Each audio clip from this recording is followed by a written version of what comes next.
Hey there, ladies and gentlemen. Oh my god, you keep showing up on my head. Shit, fucking get off me. God damn it. God fucking damn it. Fuck. Fuck. Fuck. Anyways, I haven't done this debunking series in a very long time, mostly because I never really have had a personal interest to do this series, to continue it, but now I've changed my mind, and now I want to continue this series because there's a lot more theistic arguments that I want to address and that I want to talk about. I want to debunk these arguments and show them for the stupidity that they are. So, and without any further ado, I present to you debunking theistic arguments number 2. Anyways, this is one argument that I've heard, and basically it goes like this. Oh, man, fucking hell, evil in the world proves there's a deity that's controlling everything, moving the strings around. And I'm just like, well, isn't your deity all good and supposed to stop it? And how does that solve the problem of evil? And basically, his response would be this. Oh, the reason why my deity allows evil in this world is because we are human. Human. Human. If you look closely at this argument, you will see that it sounds exactly like the free will argument for the existence of God. Basically, it goes like this. Why does the deity allow evil in this world? Basically, because we have free will. And the quick response to this is this. Okay, so is free will a byproduct of free will? Do we have sin in the world because of free will? And they will say yes. And I say, is there sin in heaven? And they're like, no. So I'm like, but there's no free will in heaven. And so right there it's like, what the fuck? I mean, we're just all robots up there up in heaven then. So basically we have no choice. And another way to combat this is by saying, okay, if we have free will, then God's not omniscient. If he is omniscient, then we don't have free will. Those are the two main ways to debunk that argument. But this argument is just a little bit more different than the typical atheist will come across, because basically this one has switched to the positions.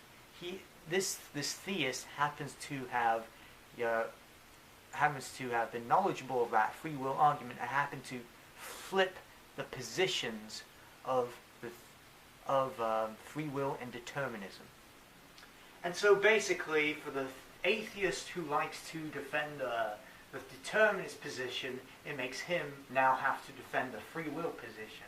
And for the theist who has to defend the free will position, they now have to defend the determinist position, which in fact kind of contradicts their whole theology and the whole scripture in the first place. But hey, it's a good switcheroonie at first. But a good way to combat this argument is by first saying this phrase. But wait a minute, I thought we were all made perfect in his image. And if there's evil in the world because we're human, that means it's innate with us, and that means he made us to be evil. So basically we're made in his image, so doesn't that make God evil? And doesn't that make him imperfect since he made us imperfect? And then there's another way to combat this, which is basically there's this good argument that I heard on Reddit, this good answer that I heard on Reddit by this one guy. I don't know his name off the top of my head, but I would probably link his name in a newer video, or the link that I was talking to this guy on. That I don't know what those things on Reddit are called, but hey, I'll just put in the links in the description below if you guys are interested. But basically, it goes like so.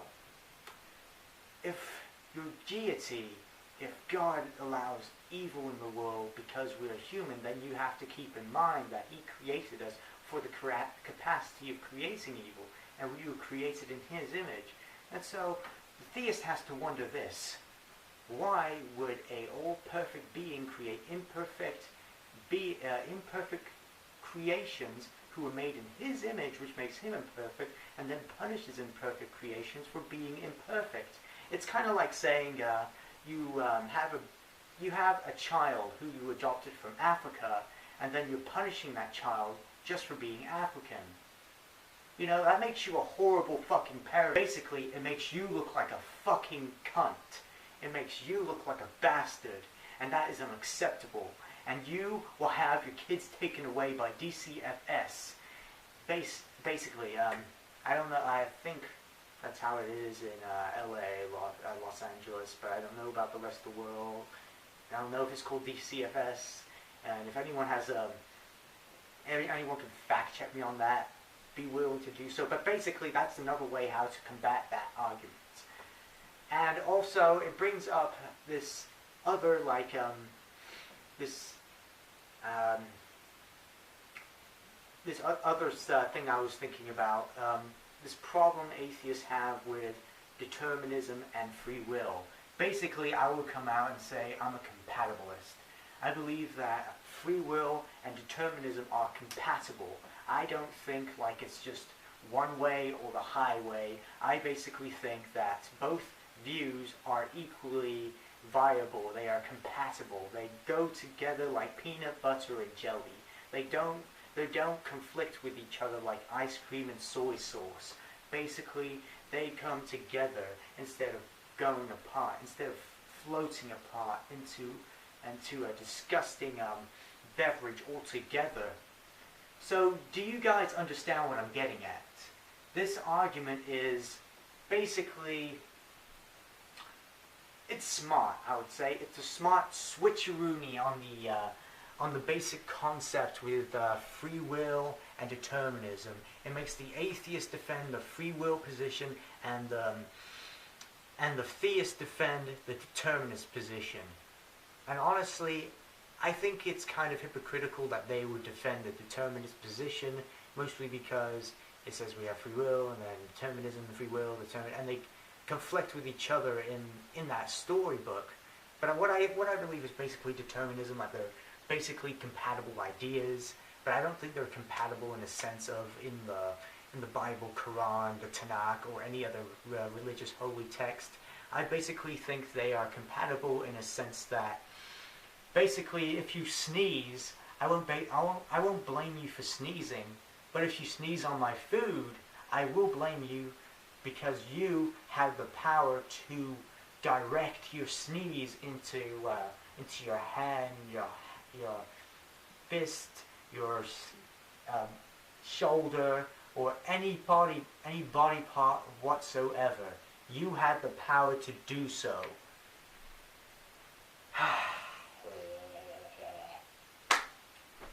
You had the power to do so, even though you didn't really have the choice. Basically, that's one of my arguments for compatibilism. I think I would discuss in a different video why I'm a compatibilist and why I think free will and determinism are compatible within each other. I'll probably discuss that in a different video, but in this video I just want to talk about that one specific argument. So